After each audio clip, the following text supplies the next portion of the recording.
Salut, c'est Superfan.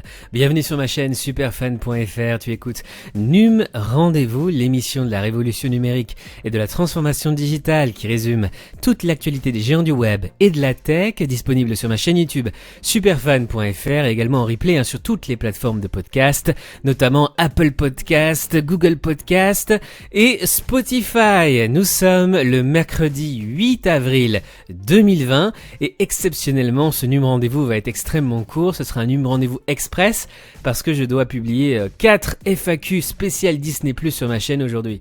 La news du jour, c'est évidemment Disney Plus, qui est déjà l'application mobile la plus téléchargée en France. Je te rappelle que tous les articles mentionnés dans ce podcast sont évidemment disponibles dans les commentaires sous cette vidéo YouTube. Sur iOS comme sur Android, le service de SVOD de Disney devance des services comme Zoom, Skype, House Party, TikTok ou Snapchat, pourtant très plébiscités en cette période de confinement, selon App Annie, l'application, le site de référence d'analytics mobile. Disney Plus est donc numéro 1 dans les téléchargements d'applications mobiles en France. Incroyable. Disney Plus fait l'impasse sur la 4K pour préserver notre réseau internet. J'en ai déjà beaucoup parlé dans cette émission. Il y a beaucoup de Français qui se plaignent du fait qu'il n'y a pas de vidéo 4K ni UHD ultra haute définition sur Disney Plus. En fait, c'est une demande de l'Union européenne qui a demandé à tous les services de streaming, pas seulement Disney Plus, de réduire la qualité de leurs vidéos pour épargner, pour préserver la bande passante. Donc Netflix, Facebook et YouTube l'ont aussi fait. Autre news du jour, Project xCloud, Microsoft ouvre les inscriptions en France. Project xCloud, les inscriptions sont ouvertes en France. Microsoft a annoncé hier que les inscriptions pour l'arrivée du projet xCloud en France sont ouvertes. C'est l'équivalent de Google Stadia, Amazon Tempo ou Apple Arcade, même si Apple Arcade ce n'est pas du cloud gaming. Un nouveau concurrent donc pour Google Stadia. Microsoft Project xCloud Beta débarque en France. Cet article vous donne toutes les infos sur le service de jeux vidéo. Pixel 4, Google sécurise enfin la reconnaissance faciale, ça fait des mois que je vous en parle dans cette émission. Jusqu'à présent, le smartphone pouvait être déverrouillé même si la personne était en train de dormir, ce qui présente un certain risque. Imagine que tu es en train de faire une sieste et que ton petit copain, ta petite copine, ton mari ou ta femme vient déverrouiller ton smartphone pendant que tu dors. Autre news tech du jour.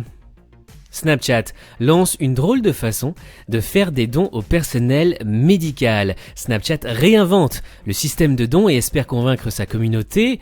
En effet, Snapchat vient de présenter un nouveau Lens qui permet de faire des dons en story pour les fonds de riposte solidaire Covid-19 de la Fondation des Nations Unies pour l'OMS, l'Organisation mondiale de la santé. Cependant, afin de différencier son concept de celui d'Instagram, Snapchat propose aux donateurs de comprendre à quoi servira précisément ce don. Pour ce faire, il vous suffit de poser un billet de banque sur une table, de le scanner avec le lens et une animation vous montrera à quoi servira votre billet en fonction de sa valeur. Lorsque l'explication est terminée, vous pouvez ensuite cliquer sur le lien qui vous redirigera vers la page officielle pour réaliser ce don. Ça ressemble à ça. Tu vois, tu scannes le billet avec ton téléphone.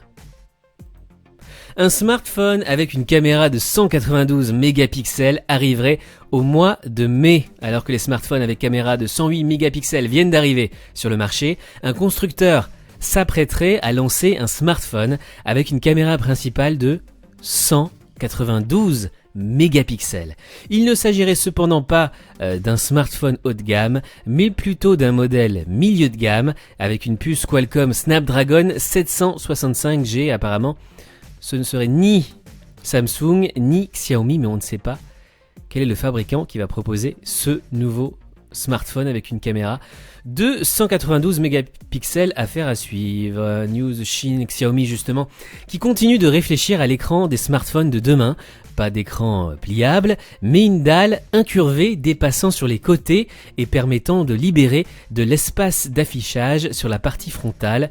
Ça ressemblerait à ça.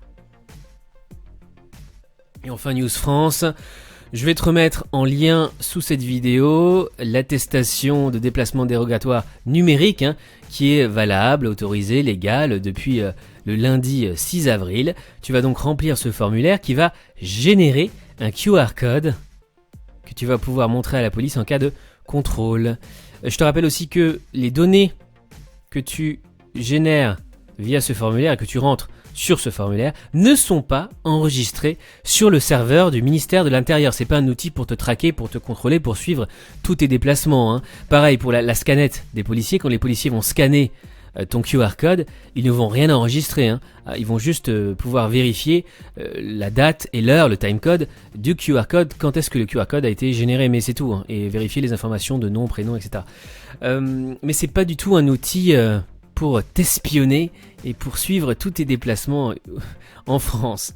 C'est tout pour aujourd'hui, merci d'avoir écouté ou regardé NUM Rendez-vous. On se retrouve demain pour un nouveau numéro, a priori normal, de NUM Rendez-vous. En attendant, tu peux me suivre sur Twitter, j'ai 3 comptes Twitter mis à jour en temps réel 24h sur 24, 7 jours sur 7, NumRDV, mon compte sur le numérique en français, TechRDV, mon compte sur la tech en anglais, et MarketingRDV, mon compte sur le marketing digital en anglais également. Si tu apprécies mes vidéos, n'oublie pas de laisser un pouce en l'air, de liker et de laisser un commentaire, ça fait toujours plaisir. À bientôt pour un nouveau NUM Rendez-vous, à demain, et surtout, passe une très très bonne journée chez toi. Salut, ciao.